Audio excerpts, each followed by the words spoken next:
In the long and glorious history of men butchering each other, we river folk make the best meat. How else can you explain why anyone would stay in a land of constant carnage for thousands of years? If it wasn't the first men killing the children of the forest here, it was the Andals killing the first men and then each other. Even when the Riverlands finally united behind the kings of House Justman, the unusual silence of peace attracted the Storm Lords, Westermen, and those bloody Ironborn to try and take our grain, gold, and women. The problem is, and has always been, that the Riverlands have no natural defences. Unlike the North, we don't have the neck to keep invaders waist-deep in muck. Unlike the Vale, we don't have mountains with narrow passes easily defended by stable boys with slings. Unlike Dawn, we don't have a blazing sun and, well, the Dornish. My ancestors may have had a funny taste in sigils, but they knew one thing. If you plan on staying in the Riverlands, you'd better have a strong castle. My ancestor, Axel Tully, bright man that he was, realized that most soldiers can't swim and raised his castle of Riverrun where the Red Fork and the Tumblestone rivers meet. He built right up to the water on each side, daring attackers to force a crossing.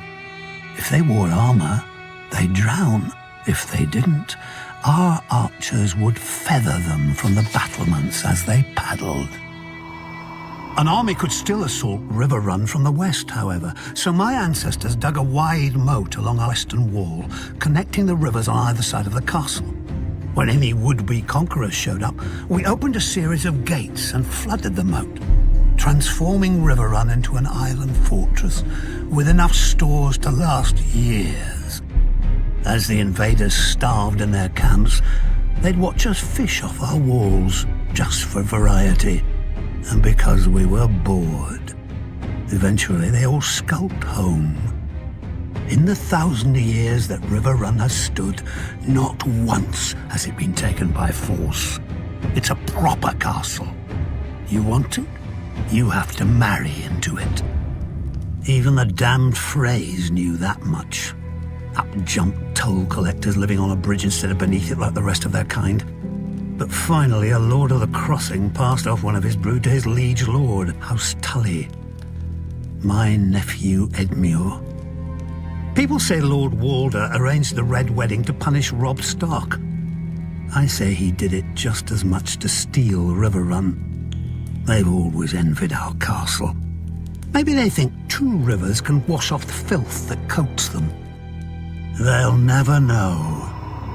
The Lannisters could grant Riverrun to the Freys for 1,000 years, but that doesn't mean they can have it. Do you think it was hard to convince Tully's soldiers to turn against the Freys?